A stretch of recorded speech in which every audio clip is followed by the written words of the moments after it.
Then on Sports Central, we go for our next team prediction of this offseason, and it's going to be over the Louisville Cardinals, the team that went 8-5 overall in the 2022 season. And it's the start of a new era in Louisville. Jeff Brom's the new head coach. How's this team going to be in 2023, and what can we expect out of the Cardinals in this upcoming season? That's what we'll be talking about here today. We'll be analyzing this team and predict their schedule game by game in this video. Let's get started with a quick recap of 2022. Once again, the record being 8-5, and this team got up to a 2-3 start last season, lost to Syracuse in week 1. And that loss was ugly. Lost to them 31-7. Syracuse being a team that had pretty low expectations going into last season. That was an ugly loss there. But at least he beat UCF the next week 20-14. Nice win there. Then lost to Florida State by 4, which Florida State turned out to be an outstanding team last season, and they could be a true national contender in 2023. Wouldn't be surprised one bit.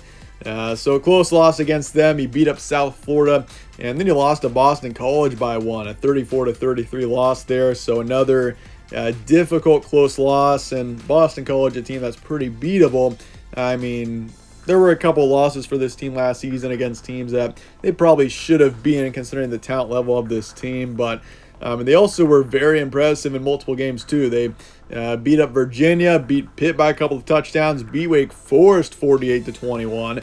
That was an impressive win there. Also beat James Madison, lost to Clemson by 15 on the road. Beat NC State, a solid team there, 25-10. Lost to Kentucky on the road to finish out the regular season. Then took on Cincinnati in the Fenway Bowl. A nice way to finish out the season there with a win against them, 24-7. So in the end, an 8-win season. Not a bad season for this team, with Jeff Brom coming in from Purdue. I mean, considering the success that he had while he was with Purdue, I mean, he can do it anywhere for sure. And Louisville's a team that's got more resources than Purdue does. It's going to be easier for him to be successful at Louisville, and that's a good thing as well. I think he's definitely a coach capable of leading this team very much into ACC contention. If he led Purdue, of all teams, into Big Ten contention, he can absolutely do it with Louisville in the ACC. But the team will be different this year, though. Malik Cunningham is gone, which he's showing some promise so far in NFL preseason, so we'll see what he can do. But overall, I mean, 2022 was a bit underwhelming, but a long career with Louisville, and he definitely led this team to some great wins as well. But last season, 1,500 yards of passing, 8 touchdowns, 5 picks, and a 62% completion rate. Of course, he didn't play the entire season either, but while he played, he rushed for over 500 yards and 12 touchdowns as well. He's a true dual-threat quarterback. That is definitely something that's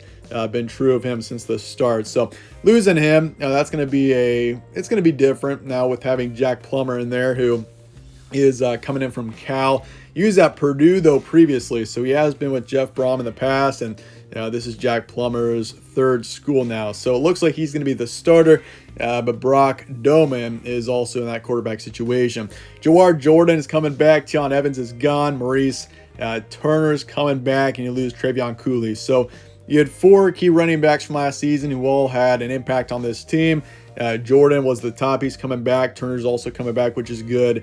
And you do lose a couple in Tion Evans and Travion Cooley. The receiving corps does lose the top 2, Tyler Hudson and then Marshawn Ford, but you do bring back Amari Huggins Bruce, who was the second wideout for this team last season. Braden Smith gone, who was the third. So the receiving corps is going to look different. Quarterback situation obviously will be different as well. You lose 2 on the O-line, 1 on the D-line, 4 linebackers. So the linebackers are definitely going to be younger this season, and then 2 in the secondary. So I mean, yeah, there's no hiding it. This is going to be a different team in 2023, and it's going to look a lot different in 2023 in many areas. But the good thing is, though, for this team is you are adding a lot of key talent from the transfer portal. You do bring in Isaac Garendo coming in from Wisconsin. He's expected to be one of the lead running backs for this team this upcoming season. You also bring in Jamari Thrash from Georgia State. He's expected to be a starter. Same with Jaden Thompson coming in from Cincinnati.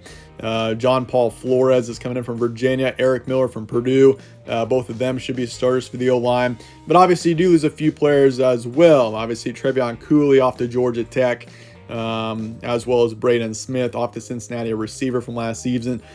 Steven Heron Jr. is coming in from Stanford, edge rusher. You lose Monty Montgomery, Dorian Jones. bringing Keith Brown and Storm Duck as well, coming in from Penn State. He's expected to be a starter too. So many players coming in from the transfer portal for this team will be starters in 2023, which is definitely a great thing. And I think that's a good sign that these players are excited for Jeff Brom, and that this is a team that's ready to win in 2023 and is built to be that way. And recruiting wise, not too bad. 31st in the nation, 5th in the ACC. Got 7 4-stars coming in and 9 3-stars. I've got this team at a 7 out of 10 on the future forecast meter. And honestly, you could probably push that up to an 8. I am pretty optimistic about the future of this team. I think Jeff Brom is an outstanding coach. You consider, once again, I mean, Purdue's a team that has never really been a true consistent contender in the Big Ten. And past couple of years, Purdue has been a good football team in there. They won the West Division last season. And, I mean, Purdue's winning that division over, like, Wisconsin and Iowa and Nebraska. You know, your bigger named teams in that division. And Purdue's been able to have a lot of success against those teams in recent times. So it's impressive what Jeff Brom has done, and I'm looking forward to seeing what he can do with this team. And I think the future's bright for the Cardinals. But with that, let's take a look at the schedule now as we look forward to 2023. And you start the season against Georgia Tech there in week 1. You got a couple of neutral location games there in your first 3 weeks. Georgia Tech being at Mercedes-Benz Stadium in Atlanta. So you do still play them in Atlanta, just in a different stadium. But Georgia Tech, I mean, they're kind of a team that's really struggled in past years, so it's definitely a winnable matchup there in week 1. Got Murray State week 2 on a Thursday night, then Indiana at Lucas Oil Stadium in Indianapolis. Then you got Boston College at home, NC State on the road.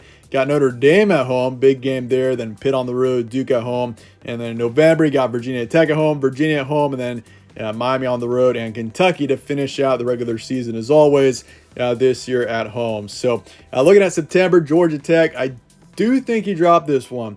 I think it's a winnable matchup, definitely one that could go either way. Georgia Tech kind of one of those teams that has struggled in past years, but I mean, I could see Georgia Tech right around 5 to 7 wins in 2023, which still, I mean, it's not great, but it's to a point where they could still win some big games for sure. And Georgia Tech, I think that's kind of one that they steal off of Louisville there. And I will say this too. I mean, the Cardinals are a talented team. They can be good in 2023, but there are going to be some growing pains in September.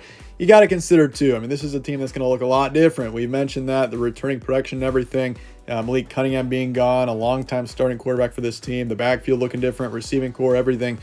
I mean, there are going to be some growing pains in September for this team, and I think they beat Murray State pretty easily, and you also beat Boston College, but I do think you dropped the game to Indiana as well.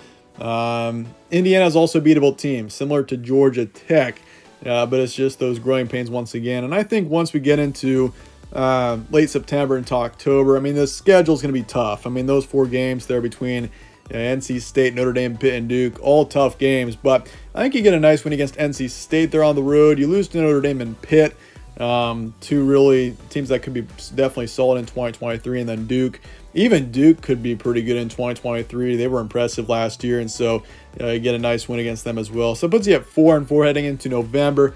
Virginia Tech, Virginia, both wins, both easily, I think. Both of them should probably be 2 of the bottom teams in the conference, and then Miami on the road. I do think the Hurricanes get the win there. They should be right around 8 or 9 wins next season as well. And then Kentucky. You got Kentucky at home. That's definitely a winnable matchup, one that could go either way. It's really 50-50, but I'm going to be going with Kentucky there in a close one. They should be playing pretty well by November. I think the Wildcats do. So I've got 6-6 for Louisville this season, although I will say ceiling is high for this team. I've got 9-3 for the ceiling. I think Georgia Tech, Indiana, Kentucky, especially those 3 games, very winnable for this team. I do have them dropping all 3 of them. But I do think 6-6 is kind of towards the lower end of this team's range. I do think that those growing pains in September will be tough. I mean, once again, this is going to be a much different team. And maybe, I mean, it's also first-year head coach too. There's going to be a lot of changes that this team is having to deal with and get used to in September. And that's going to have an impact on this team. And I think you're playing pretty well by the time you get to November, and Kentucky's also very winnable, but I've got 6-6 in the end for the Cardinals, but the future is bright for this team. Let me know your thoughts in the comments below on the Cardinals. I appreciate you guys all watching as always. Stay tuned for more from All Sports Central. Catch you on the next one.